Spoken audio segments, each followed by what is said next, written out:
बड़ी खबर आपको दे देहरादून से, जहां उत्तराखंड कांग्रेस को जल्द एक नया प्रदेश प्रभारी मिल सकता है। मौजूदा कांग्रेस प्रदेश प्रभारी देवेंद्र यादव को हटाया जा सकता है। कांग्रेस के एक खेमे में प्रदेश प्रभारी को लेकर नाराजगी का माहौल है। कांग्रेस हाईकमान की तरफ से जल्द ही कोई नया आदेश जारी हो सकता है और नया प्रदेश प्रभारी मिल सकता है।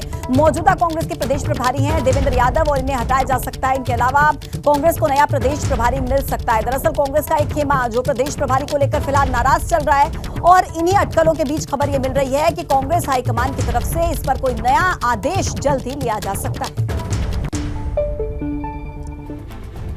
उत्तरकाशी में गुलदार के हमले में एक महिला की मौत हो गई और इसी से गुस्साए लोगों ने हंगामा किया। बताया जा रहा है कि चिन्याली सौर ब्लॉक के भड़कोट गांव में महिला पर गुलदार ने हमला किया, जिससे उसकी मौत हो गई। ग्रामीणों का यह भी कहना है कि गुलदार अब तक कई लोगों पर हमला कर चुका है, जिसकी वजह से इलाके में दहशत का माहौल है। महिला गाँव के पास जंगल में घास काटने के लिए गई थी और इसी दौरान गुलदार ने उस पर हमला कर दिया।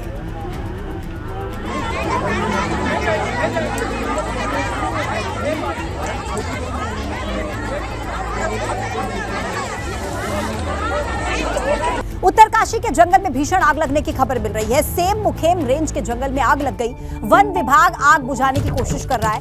आग की वजह से धुएं से काफी परेशानी हो रही है। उत्तरकाशी के जंगल में भीषण आग लगने की खबर। सेम मुखेम रेंज के जंगल में आग लगी। तस्वीरें आपके सामने हैं। वन विभाग की टीम आग बुझाने की कोशिश में लगातार जुटी हुई है। देखिए, लगातार कोशिश की जा रही है वन विभाग की तरफ से और आग की वजह से उठ रहे धुएं से लोगों को काफी दिक्कतों का सामना करना पड़ रहा है। सेम मुखेम रेंज के जंगल में देखिए आग लगी है और उत्तरकाशी का ये जंगल है जहां भीषण आग लगने की खबर सामने आई है। एक और बड़ी खबर है, जहां पुरोला तहसील क्षेत्र से हटाई गई है धारा 144। महापंचायत को लेकर धारा 144 लगाई गई थी। हालात सामान्य होने पर धारा 144 हटा दी गई है। प्रशासन ने 19 जून तक धारा 144 लगाई थी। पुरोला तहसील क्षेत्र से धारा 144 हटा दी गई है। इस वक्त की बड़ी खबर आप तक पहुंचा रहे हैं। महापंचायत को लेकर धारा 144 लगाई गई थी, लेकिन अभी हालात सामान्य हैं और इसी को देखते हुए धारा 144 हटा दी गई है। देखिए, देहरादून में भाजपा ऑफिस के लिए जो जमीन खरीदी गई थी उस पर विवाद हो गया। प्रशासन का कहना है कि जमीन चाय बागान की है और इसको लेकर एडीएम ने तत्कालीन भाजपा प्रदेश अध्यक्ष बिशन सिंह चुफाल को नोटिस जारी किया है। भाजपा प्रदेश संगठन ने रायपुर में 2010 में जमीन की खरीदारी की थी और भाजपा संगठन कानूनी राय लेने के बाद 24 जून को नोटिस का जवाब देगा।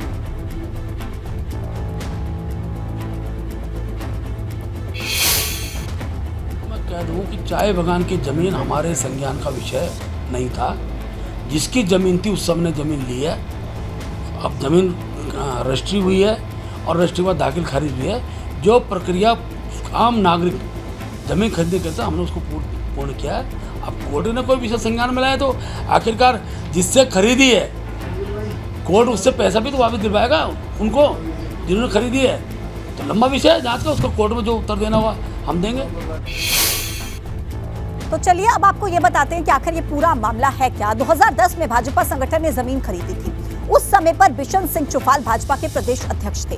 उस समय बिशन सिंह चुफाल के नाम पर ही रजिस्ट्री भी हुई थी। खाता संख्या 143 के खसरा नंबर 4305 में 0.88 हेक्टेयर की जमीन खरीदी गई थी। मूल खातेदार चंद्र बहादुर ने सीलिंग से छूट लेकर चाय बागान की भूमि को घोषित कराया था, लेकिन 10 अक्टूबर 1976 के बाद चाय बागान की जमीनों पर हुए सभी पैमाने शून्य माने गए थे। भाजपा प्रदेश कार्यालय के निर्माण के लिए खरीदी गई जमीन विवादों में आ गई है। हालांकि इस पर पहले भी विवाद हुआ था, लेकिन एक बार फिर इस पर विवाद खड़ा हो गया है। और 2010 में भाजपा ने अपने प्रदेश कार्यालय के निर्माण के लिए ज़मीन खरीदी थी और उसका आप देखेंगे तो देखिए शिलापट लगा हुआ है। बाकायदा इसका शिलान्यास किया गया। जो भाजपा के राष्ट्रीय अध्यक्ष हैं JP नड्डा, उन्होंने इसका शिलान्यास किया था 2020 में। तत्कालीन मुख्यमंत्री त्रिवेंद्र सिंह रावत थे उस वक्त यहाँ पर इसका शिलान्यास किया गया। बाकायदा भूमि पूजन किया गया था, बड़ा प्रोग्राम यहाँ किया गया था। लेकिन उसके बाद से ही इस ज़मीन को लेकर विवाद खड़े हुए। कांग्रेस ने भी आरोप लगाया कि भाजपा ने जो ज़मीन खरीदी है वो चाय बागान की ज़मीन है। बाकायदा RTI में भी जानकारी मिली है कि जो ज़मीन भाजपा ने अपने प्रदेश कार्यालय के निर्माण के लिए खरीदी है वो चाय बागान की ज़मीन है और चाय बागान की ज़मीन पर किसी भी तरह का निर्माण नहीं हो सकता है। लेकिन क्योंकि ज़मीन खरीद ली गई है, भाजपा का ये दावा है कि बाकायदा इसकी रजिस्ट्री कराई गई है और रजिस्ट्री के साथ साथ दाखिला खारिज भी हो गया है। लेकिन सवाल ये है कि जो अब नोटिस दिया गया है, भाजपा को अब नोटिस भेजा गया है जो तत्कालीन अध्यक्ष थे 2010 में बिशन सिंह लोकसभा चुनाव करीब आते ही भाजपा ने कांग्रेस खेमे में सेंधमारी शुरू कर दी और इसी को लेकर हरिद्वार लोकसभा सीट के कांग्रेस के सैकड़ों कार्यकर्ताओं ने भाजपा का दामन थाम लिया। भाजपा के प्रदेश अध्यक्ष महेंद्र भट्ट और सांसद निशंक की मौजूदगी में इनकी ज्वाइनिंग कराई गई। लोकसभा चुनाव से पहले भाजपा खुद को मजबूत करना चाहती है। पिछले 2 टर्म से निशंक यहां पर सांसद हैं। एडवोकेट, विभिन्न सामाजिक संगठनों के अध्यक्ष, सांस्कृतिक संगठनों के अध्यक्ष, इंडस्ट्रियल, स्वास्थ्य क्षेत्र से जुड़े हुए अनेकों लोग हैं, प्राइवेट क्लिनिक चलते हैं, डॉक्टर्स हैं, उनका समाज से सीधा लगाव रहता है। एडवोकेट, बैंकिंग क्षेत्र के जुड़े हुए रिटायर्ड कर्मचारी और कंस्ट्रक्शन के काम से जुड़े हुए लोग, ये हमने अपना सदस्यता का चौथा आयाम आज से प्रारंभ किया है। और देखिए, हरिद्वार में 3 दिवसीय किसान महाकुंभ की शुरुआत हो गई है। 3 दिनों तक चलने वाले किसान महाकुंभ में भारतीय किसान यूनियन के देश भर से आए किसान प्रतिनिधि शिरकत कर रहे हैं। किसान महाकुंभ के आखिरी दिन यानी कि रविवार को किसान महापंचायत बुलाई गई। इस मौके पर राकेश टिकैत ने किसानों की समस्याओं को लेकर केंद्र सरकार को घेरने की कोशिश की। किसानों की फसलों के दाम कैसे मिले, वो एक बड़ा सवाल है, क्योंकि दाम मिल जाएंगे तो आगे का तो समाधान निकल जाता है, पैसे अगर मिलेंगे। स्वामीनाथन कमेटी की रिपोर्ट है, वो कैसे लागू हो देश में। एमएसपी गारंटी कानून,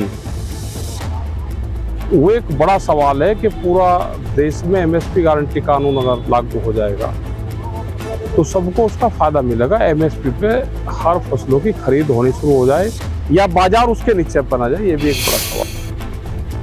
और देखिए, 4 जुलाई से कांवड़ यात्रा की शुरुआत होने जा रही है। इसको लेकर तैयारियां जोर शोर से चल रही हैं और इसी को लेकर देहरादून में अहम बैठक हुई। इस बैठक में डीजीपी अशोक कुमार भी मौजूद हैं। बैठक में उत्तर प्रदेश, हरियाणा, पंजाब, हिमाचल, राजस्थान, चंडीगढ़, दिल्ली, रेलवे सुरक्षा बल, जम्मू कश्मीर, अर्धसैनिक बलों के प्रतिनिधि भी मौजूद हैं। इस मीटिंग का मकसद है कांवड़ यात्रा के दौरान आपसी समन्वय स्थापित करना, जिससे कि कांवड़ यात्रा सही से चले। कांवड़ यात्रा को सकुशल संपन्न कराने के लिए केंद्र से 12 कंपनी पैरामिलिट्रीज की मांग की गई है। 2 तस्वीरें आपके सामने हैं। कांवड़ यात्रा की तैयारियों को लेकर एक तरफ बैठक और दूसरी तरफ 4 जुलाई से ये यात्रा शुरू होगी और इससे पहले तमाम तरह की तैयारियों की समीक्षा करते हुए अधिकारियों की ये बैठक की तस्वीरें आपको दिखाई।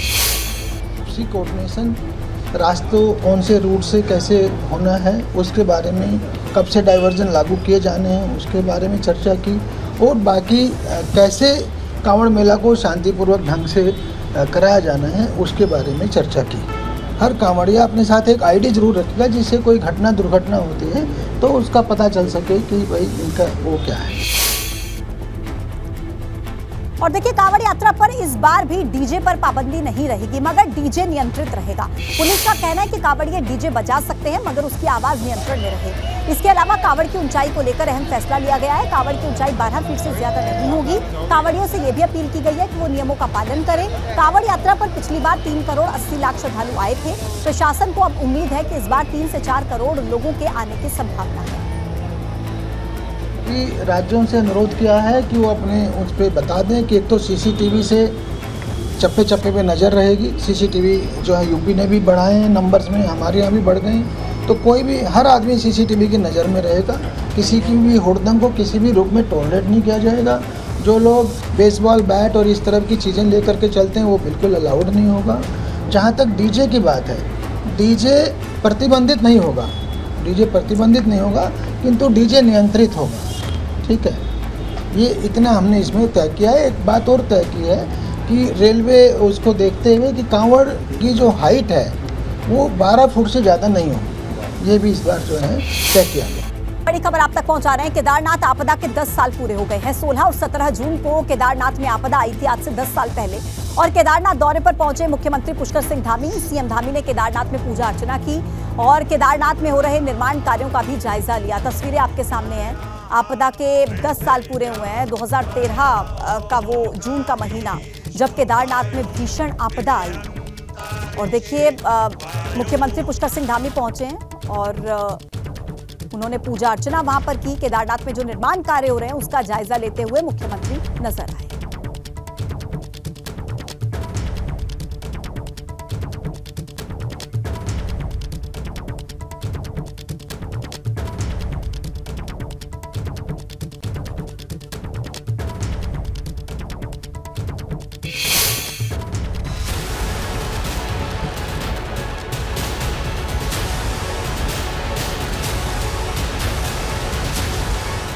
16 जून 2013 की आपदा को कभी भुलाया नहीं जा सकता है।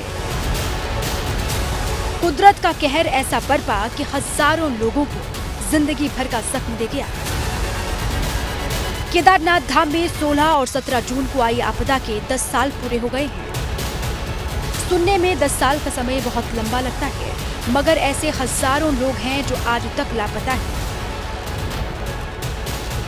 केदार घाटी में वैसे तो 15 जून से ही मौसम खराब था, मगर 16 जून की देर शाम मौसम और खराब हो गया।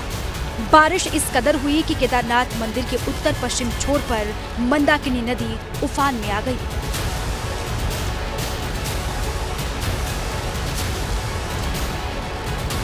सत्रह जून की सुबह 7:15 बजे के करीब बादलों के गरजने की जोरदार आवाज सुनाई दी। चौराबाड़ी लेक के ऊपर बादल फट गया, जिससे बहकर आए पानी ने केदारनाथ परिसर में तबाही मचा दी। केदारनाथ में तबाही मचाने वाला सैलाब और मलबा जैसे जैसे आगे बढ़ा, तबाही और भयंकर होती चली गई।